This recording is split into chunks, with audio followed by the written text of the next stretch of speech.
Carmélia Maria de Souza foi uma jornalista e cronista de destaque no cenário capixaba entre as décadas de 1960 e 1970. Polêmica, suas atitudes e escritos marcaram época. Carmélia Maria de Souza, a cronista do povo, como ela mesma se intitulava, nasceu em 1936. Há algumas referências que trazem esse ano como sendo 1937, mas eu adotei 1936 nas minhas pesquisas porque eu vi que essa data ela era mais frequente com vários pesquisadores. Ela nasceu numa fazenda chamada Rodeio, em Rio Novo do Sul. Aos 2 anos de idade, ela perdeu a mãe. Inclusive, ela faz uma crônica belíssima, onde ela fala que estão me solicitando que eu escreva sobre o Dia das Mães. Mas como eu vou falar do Dia das Mães sem essa vivência? Muito cedo eu perdi a minha mãe, então eu estaria falando da mãe dos outros. Então ela elege algumas pessoas que foram para ela mães, e ela fala dessas pessoas amorosamente. Bem, aos 15 anos de idade, Carmélia contraiu tuberculose e precisou ser enviada para um sanatório. Na época se chamavam sanatório essas casas de repouso, para se tratar, na cidade de Barbacena, em Minas Gerais. E lá ela, esse período foi importante na escrita dela, porque ela traz isso depois como um período de sofrimento e de tristeza. E curada, restabelecida, ela volta para Vitória e retoma os estudos. Ela estudou no Sacré-Cœur, ela estudou no Colégio Estadual, e no cenário literário, jornalístico, ela despontou, né, foi no ano de 1958. Carmélia, ela trabalhou em vários lugares, nos principais jornais de Vitória, em revistas importantes, dentre elas o jornal A Tribuna, o jornal A Gazeta, o jornal O Diário, do qual ela foi redatora, da revista Vida Capixaba, o jornal O Debate, colaborou com várias revistas estudantis também, foi funcionária pública federal, trabalhou na biblioteca da Fafi, trabalhou no Solar Monjardim, onde funcionava o Museu de História e Cultura. E Carmélia chega inovando na linguagem, inovando também com a voz da alteridade. Por quê? Porque ela não tinha preconceitos, ela falava abertamente. E o professor José Augusto Carvalho diz uma coisa interessante, que de certa forma Carmélia encarnou o jeito, o protótipo de falar do povo capixaba. Mesmo sendo autora de poemas, Carmélia ficou mais conhecida por suas crônicas. A crônica tem características próprias. São textos curtos, geralmente o suporte dele é efêmero, né? Que é o jornal. Então hoje você tem um jornal, uma crônica, amanhã já é outro jornal e depois outro jornal. Só que a crônica de Carmélia sobreviveu ao dia seguinte. E ela desenvolveu um jeito particular de comunicar com o povo capixaba. Tem uma crônica interessante que se chama O Deletério do Povo Capixaba. Né? Ela diz que esse povo é o povo mais deletério do mundo, eu acredito. Por quê? Né? E ela explica que valoriza muito o que é de fora, em detrimento do que tem aqui. Então, a cidade, para Carmélia, a cidade de Vitória, acabou sendo elevado ao patamar de um personagem. Uma coisa que me encantou, no primeiro momento que eu fui buscar a Carmélia para pesquisar, é como o amor permeia os seus escritos. Carmélia era forte, né? Ela tinha 84 quilos, andava com uma bengala, né? Ela botava logo, quando estava nos bares, né, um papelzinho dizendo não se aproxime. Então as pessoas, ela se tornou um mito, mas por trás de toda essa fortaleza existia doçura, muita doçura e até uma certa fragilidade, porque ela se declara muito dependente dos seus amigos, considera os amigos os verdadeiros familiares, assim como os leitores. O estilo literário de Carmélia está ligado à Era da Fossa, movimento cultural marcado por canções e poemas que exaltam o amor romântico e o sofrimento por paixões não realizadas ou não correspondidas. Na música, o sentimentalismo exagerado pode ser conferido nas vozes de cantoras como Maísa Matarazzo e Dolores Duran, duas grandes fontes de inspiração de Carmélia.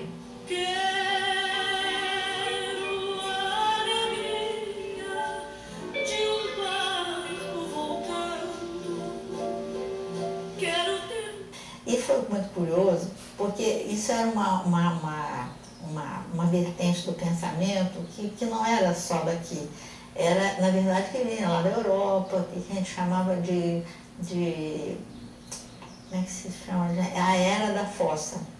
Era a Era da Fossa. Então, a produção cultural, ela era muito baseada nessa Era da Fossa. O que era essa Era da Fossa? Era as músicas eram todas choronas, sempre falando de amores frustrados.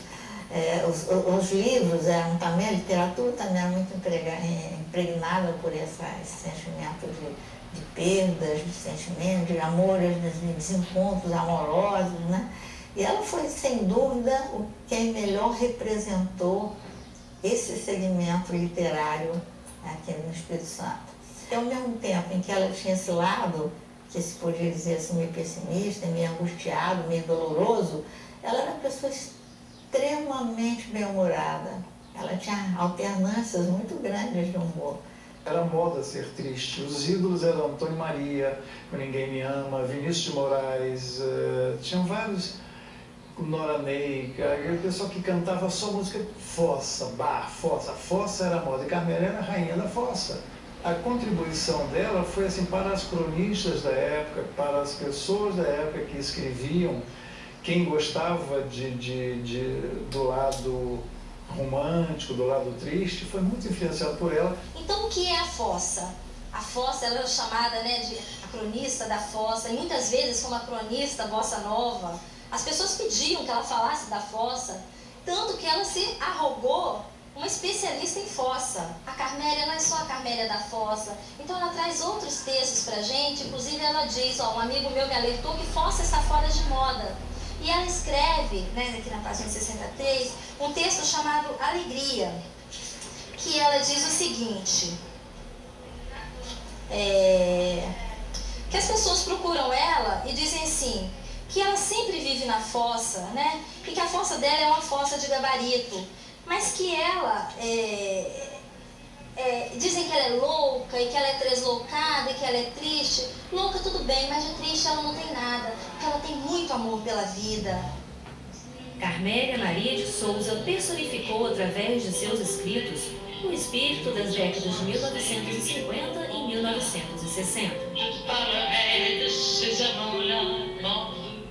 E Carmélia, ela desponta num momento interessante. A escrita feminina capixaba, na década de 40, ela deu um boom, foi uma efervescência. Tanto que as mulheres se reuniram no final de 40, que foi em 49, se fundou a Academia Feminina Espírito Santense de Letras. Só que, segundo Francisco Aurélio, né, o pesquisador, ele disse o seguinte, que nos anos 50 aconteceu o contrário. Os anos 50 foram os anos dourados, das orquestras dançantes, dos bailes, né, no Praia Tênis Clube, em Saldanha da Gama.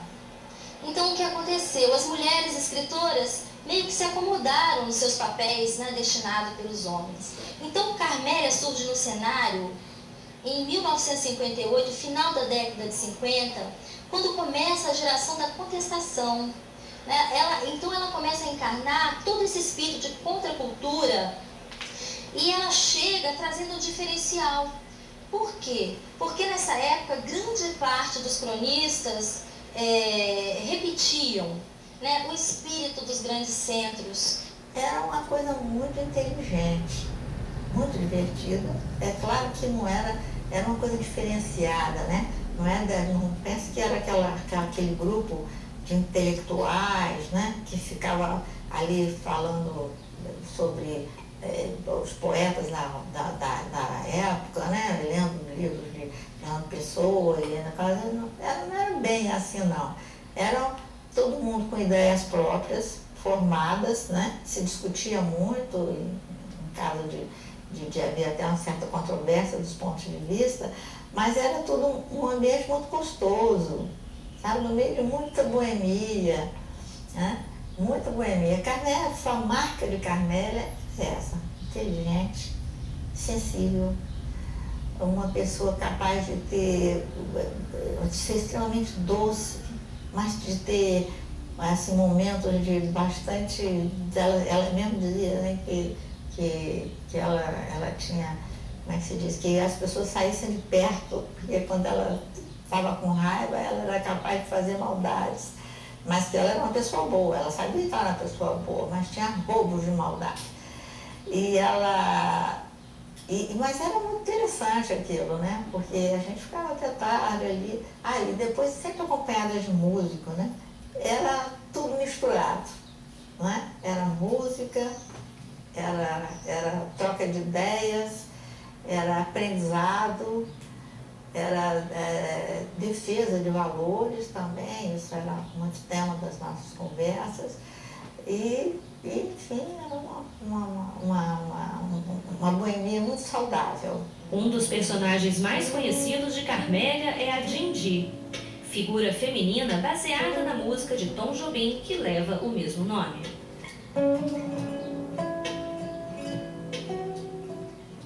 Um personagem recorrente na sua obra, que atravessa toda a sua obra, é Dindi. E quem é Dindi, né? Dindi é a personagem cantada por Silvinha Telles da música escrita por Tom Jobim. Dindi, se soubesses o quanto eu te quero. Então Dindi surge na escrita de Carmélia como um tu, um outro, alguém a quem ela referencia com carinho, com quem ela divide a sua solidão, com quem ela divide os seus momentos de tristeza e de alegria. E ela tem grande apreço por Didi. A Didi da Carmélia não é a Didi do Tom Jobim, é homônima, embora tenha o mesmo nome, ela tem características próprias. E Carmélia tem por Didi, esse personagem, tanto que os críticos dizem que é como se fosse um mito amoroso a Didi, muita confiança, muito apreço. Inclusive, na última, né, uma das crônicas dela, onde ela escreve sobre o seu testamento, o que é para fazer após a sua morte, ela escreve o seguinte: Didi, recolha os meus sonhos perdidos, recolha as minhas poesias, recolha os meus livros, e ou guarde, ou distribua. E ela diz, e Didi, publique o livro que eu não publiquei. Carmélia é autora do slogan "Esta ilha é uma delícia", referente à cidade de Vitória. A frase é frequentemente mal interpretada. E é engraçado que essa ilha é uma delícia, que o slogan que ela criou, que a pessoa pensa que é elogiando, ela de uma ironia, que ela fala, essa ilha é uma delícia, quer dizer, tudo é proibido, tudo não pode, tudo é provinciano. Então ela botava isso como se fosse, entre aspas, essa ilha é uma delícia. Mas não tinha nada a ver com a delícia, embora ela achasse realmente aí uma delícia, porque Vitória, as tardes de Vitória, ela sempre falava as tardes de sol da Praia do Canto, as madrugadas de Vitória. Aí essa ilha é uma delícia virava uma delícia mesmo. Mas a criação da frase foi por pura ironia. As crônicas de Carmélia foram reunidas no livro póstumo Vento Sul, organizado e publicado pelo jornalista Milton de Almeida. O título foi escolhido pela cronista ainda em vida. Carmélia disse não tinha coragem de publicar, mas que ela gostaria de ter publicado. E esse livro veio à tona 2 anos após a sua morte, né, ela morreu em 74, o livro veio à tona em 76, organizado por Hamilton de Almeida, seu grande amigo, companheiro de redação de jornal, companheiro das noites, né, onde ela dizia que eles se embriagavam de poesia. E o livro Vento Sul teve 3 edições. A primeira edição, como eu falei, né, em 76, a outra 20 anos depois, e a outra foi em 2002. Então nós dizemos o seguinte: Vento Sul é um livro muito, muito permeado pela poesia, e nele a gente encontra assim, a essência de Carmélia. Ele não reúne todos os textos de Carmélia. Infelizmente, muito do que Carmélia escreveu se perdeu no incêndio na década de 80. A escritora também lutou pela valorização do papel da mulher na sociedade. Uma mulher que teve uma influência muito grande sobre as mudanças aqui na nossa cultura, no comportamento, nos movimentos em favor da mulher, né? Então ela, na verdade, foi uma precursora dessa discussão. E ela representou uma coisa que, no meu ponto de vista, muito interessante, que ela era muito corajosa, porque ela quebrava os padrões da época. Vitória é uma cidade provinciana, né? E ela, até pelo aspecto físico dela, porque ela não ligava para a roupa, nós éramos jovens, né? A gente se arrumava muito, coisa e tal. Carmélia estava sempre muito à vontade, não combinava, ela sempre usava calça, a gente usava calça mais em situações esportivas, né? Mas ela usava só calça, ela não tinha saia de nenhuma maneira. E sempre muito assim, desprendida sobre o aspecto dela. Mas sempre assim, entendendo que as mulheres eram competentes, que precisava acabar com esse protecionismo da família em relação às mulheres. E ela então sempre lutou muito por isso. O estilo de vida escolhido por Carmélia afetou a saúde da escritora de forma irreversível. Mas ela sempre foi muito sem medida, muito sem cuidado com a saúde dela, né? Ela gostava muito de noite, fumava desembragadamente, comia muito, engordou muito. Os pais dela eram cardíacos, ela sabia que ela tinha um histórico familiar desfavorável, né? Mas ela não dava a menor bola para isso. Eu cansei de pedir a ela que prestasse atenção, que fosse ao médico, mas ela era muito relaxada com o problema de saúde dela. E acabou, coitada, que ela começou a passar muito mal, tinha um problema sério. E quando ela foi internada, as últimas lembranças minhas de Carmélia são extremamente marcantes e muito dolorosas. Porque eu fui ao hospital, ela estava no Hospital Santa Rita, e eu fui ver o que ela precisava, o que eu podia ajudá-la. Ela falou assim, Maria Alice, ela me chamava de Mará, que era meu apelido familiar, né? Aí ela falou assim, Mará, eu não devia ter estragado a minha vida, eu queria tanto viver mais. A vida é tão boa, né? Eu fiz tantos amigos, eu vou deixar tudo isso para trás. E foi assim, dessa forma amarga que eu a vi pela última vez com vida. Foi muito triste, porque ela foi uma pessoa muito marcante na minha vida. Carmélia recebeu várias homenagens póstumas. Foi eleita patrona da Academia Feminina Espírito Santense de Letras em 16 de setembro de 1992. O governo do Espírito Santo inaugurou o Centro Cultural Carmélia Maria de Souza, com o objetivo de se tornar um polo de incentivo à atividade cultural no estado. E o bairro República, na cidade de Vitória, possui uma rua que leva o seu nome. O amor mais profundo, eu quero